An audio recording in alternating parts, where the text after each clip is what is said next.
मेरा नाम प्रोफेसर कुमार शांतनु है। मैं जन स्वराज पार्टी का प्रदेश युवा अध्यक्ष हूँ। पिछले कुछ दिनों से मैं एक आंदोलन, एक अभियान को लेकर पूरे बिहार में चला हूँ। इस अभियान का नाम है बिहार बदलाव युवा संकल्प। इस अभियान के दौरान मैं बिहार के जिलों में जा रहा हूँ, वहाँ के युवाओं से मिल रहा हूँ, उनके समस्याओं को सुनने का प्रयास कर रहा हूँ, उनको जन स्वराज के विचारों से अवगत करा रहा हूँ। जन स्वराज कैसे एक सशक्त विकल्प है उनके समस्याओं, उनके मुद्दों को सुलझाने के लिए इस बात पर चर्चा कर रहा हूँ। और इसके साथ ही मैं पूरे विधानसभा में 10 से 15 ऐसे सशक्त और सक्रिय युवाओं को तैयार कर रहा हूँ, जो उस विधानसभा में ऐसे युवाओं को जोड़ेंगे जन स्वराज से, जो एक अच्छी राजनीतिक परिपाटी की शुरुआत करना चाहता है। एक ऐसी राजनीतिक परिपाटी जो शिक्षा की बात करती हो, जो रोजगार की बात करती हो, जो पलायन को रोकने की बात करती हो। एक ऐसी राजनीतिक परिपाटी जो जातिवादी समाजवाद से अलग हो।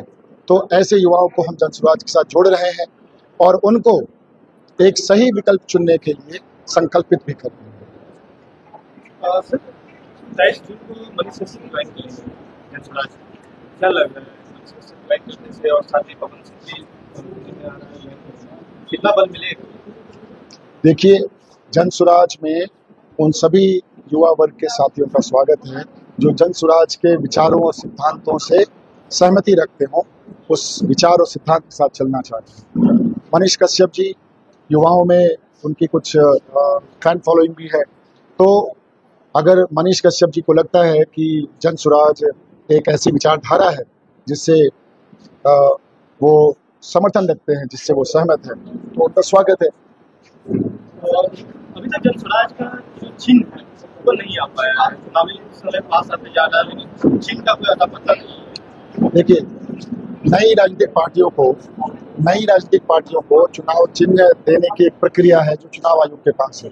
हमने उसमें ऑलरेडी अपना आवेदन दे दिया है।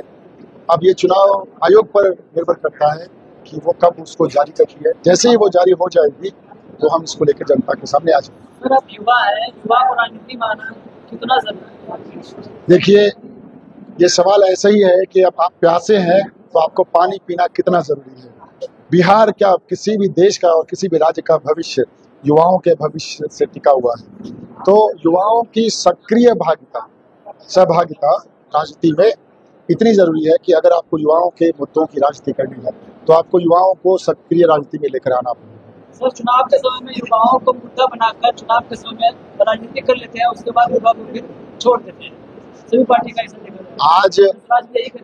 आज बिहार में युवा ठगा हुआ महसूस कर रहा है, सिर्फ इसी बात से कि युवाओं को झंडा ढोने वाले समूह के रूप में आपने मान लिया है, युवाओं को भीड़ इकट्ठा करने वाले समूह के रूप में बांट लिया है।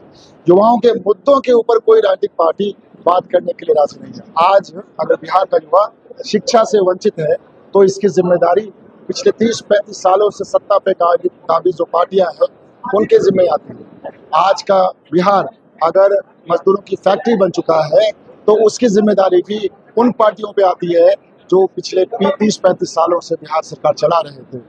आज का युवा अगर रोजगार से महरूम है, वंचित है, तो उसकी जिम्मेदारी भी उन्हीं पार्टियों पर आती है। आप समझिए इस बात से कि आपके मुख्यमंत्री जी डोमिसाइल की नीति पर अपना मुंह बंद करके बैठे हैं। बिहार के युवाओं को रोजगार नहीं मिल रहा है और आप कहते हैं कि हम किसी भी राज्य के युवाओं को नहीं रोकेंगे। रोकिए मत, पर बिहार में एक डोमिसाइल नीति तो आपको देनी चाहिए। बिहार के रोजगार पे बिहार के युवाओं का सबसे पहला अधिकार होना चाहिए। जन स्वराज इसकी मुखालफत करता है। हर पार्टी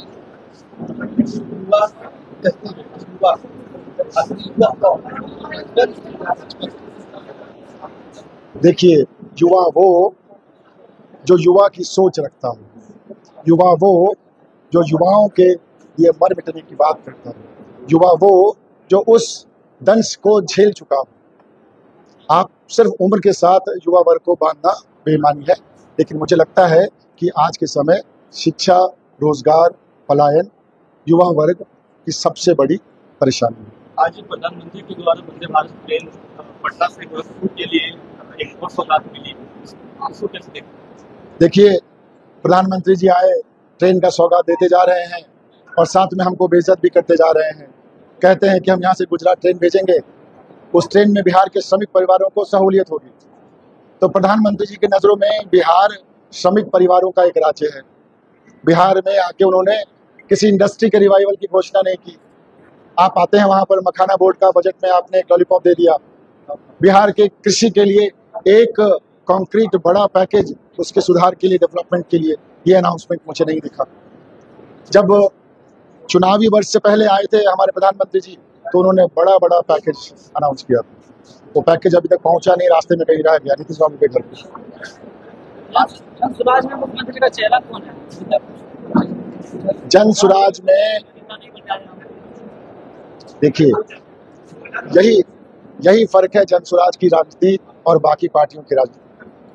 बाकी पार्टी जो है वो परिवारवाद की राजनीति करती है। आपको हर परिवार का एक नेता मिल जाएगा कि भाई हमारा नेता ये बने। जन स्वराज कहता है कि नेता वो जिसको जनता चुने, नेता वो जो जनता के लिए बात करे। जरूरी नहीं है कि राजा का बेटा राजा बने। आज नीतीश कुमार के बेटे का नाम आ रहा है कि अब वो भी अब राजनीति करेंगे। लालू जी अपने बेटों को आगे बढ़ा के मुख्यमंत्री का चेहरा बना रहे हैं। वो तो जातिवाद छोड़ के परिवारवाद की राजनीति में फंसे हुए हैं।